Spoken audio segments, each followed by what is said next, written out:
Hello students. आज हम कक्षा 6 नागरिक शास्त्र जिसका पाठ 1 सभी जन एक है, इसका हम अभ्यास प्रश्न देखेंगे। चलिए शुरू करते हैं। पहला प्रश्न, उत्तर प्रदेश एवं तमिलनाडु के पारंपरिक नृत्य के नाम लिखिए। तो उत्तर प्रदेश के पारंपरिक नृत्य जो है वह कथक है और तमिलनाडु का भरतनाट्यम है। प्रश्न 2, अस्पृश्यता की भावना दूर करने में जिन लोगों ने अपना योगदान दिया है उनमें से किन्हीं दो के बारे में लिखिए। तो जैसा कि हमने पढ़ा था, अस्पृश्यता की भावना को दूर करने में महात्मा गांधी, ज्योतिबा फूले और डॉक्टर भीमराव अंबेडकर जैसे महान विभूतियों ने अपना महत्वपूर्ण योगदान दिया। जैसे कि ज्योतिबा फूले जो हैं, ज्योतिबा के समय में धार्मिक बुराइयां, छुआछूत, दलित एवं महिलाओं को शिक्षित ना होने देने वाले ढोंग ढकोसलों का बोलबाला था। महात्मा फूले ने इन सामाजिक बुराइयों को दूर करने के लिए देश के दलितों के लिए पहली पाठशाला खोली। महात्मा फूले लड़के व लड़कियों में भेदभाव करने वाले के विरोधी थे।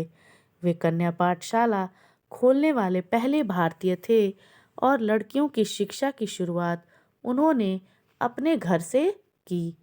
सबसे पहले उन्होंने अपनी पत्नी सावित्रीबाई को पढ़ाया, जो उनके द्वारा खोली गई पहली कन्या पाठशाला की शिक्षिका बनी। दूसरे जो हैं डॉक्टर भीमराव अंबेडकर, जो कि देश की स्वतंत्रता के बाद संविधान बनाते समय डॉक्टर अंबेडकर ने अस्पृश्यता या छुआछूत मिटाने के लिए महत्वपूर्ण निर्देश और सुझाव दिए। भारत के प्रत्येक नागरिक को, चाहे वह किसी भी धर्म, जाति या लिंग का हो, समान अधिकार और समान अवसर प्राप्त है। वर्षों से भेदभाव के शिकार जातियों को समाज के मुख्य धारा से जोड़ने के लिए संविधान में उनके लिए सरकारी सेवाओं में आरक्षण की व्यवस्था की गई है। अब हम प्रश्न 3, आपके विद्यालय में राष्ट्र पर्वों का आयोजन कैसे होता है और आप इन पर्वों में अपनी सहभागिता कैसे करते हैं। तो हमारे विद्यालय में राष्ट्र पर्व जो है वह बड़ी धूमधाम व हर्षोल्लास से मनाया जाता है।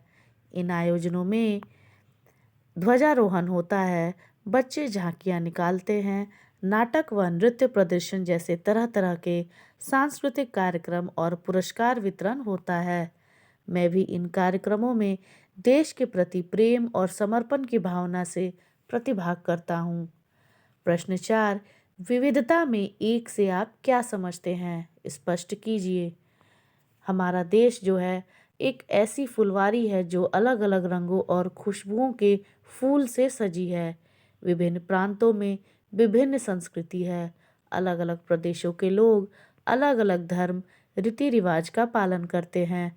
उनको उनके रहन सहन, खान पान, नृत्य, संगीत, कला, भाषा, बोली आदि भी अंतर है, और लेकिन इस सब के बावजूद भी भारतीय हैं। जब देश की बात आती है तो विभिन्न संप्रदायों और संस्कृतियों के लोग एकजुट हो जाते हैं, जिससे यह विविधता में एकता का और यह प्रतीक है, और यही इसका अर्थ है। रिक्त स्थानों की पूर्ति कीजिए। राष्ट्रगान हमारा कौन सा है? जन गण मन। राष्ट्र पशु बाघ, राष्ट्र पक्षी मोर, राष्ट्र ध्वज तिरंगा और राष्ट्र पुष्प कमल। अब हम यहाँ पे मिलान करना है। मदर टेरेसा एक समाज सेविका थी।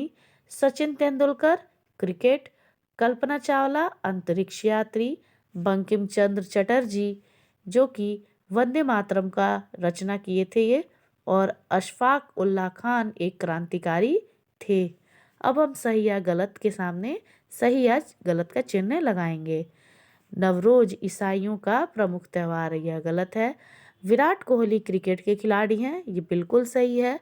भारत का राष्ट्रगीत वंदे मातरम है, सही। चेरापूंजी तथा मौसिनराम में सबसे कम वर्षा होती है, गलत। राज चिन्ह के नीचे सत्यमेव जयते लिखा है, यह बिल्कुल सही है।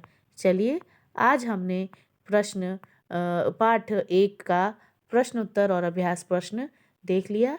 फिर भी अगर आपको कोई प्रॉब्लम हो तो आप कमेंट सेक्शन में अपने कमेंट्स को लिख सकते हैं, और अगर आप हमारी वीडियो अच्छी लगी हो तो आप हमारे वीडियो को लाइक, शेयर और हमारे चैनल को सब्सक्राइब ज़रूर करिएगा। चलिए अब हम नेक्स्ट वीडियो में नए कंटेंट के साथ मिलते हैं। तब तक के लिए बाय।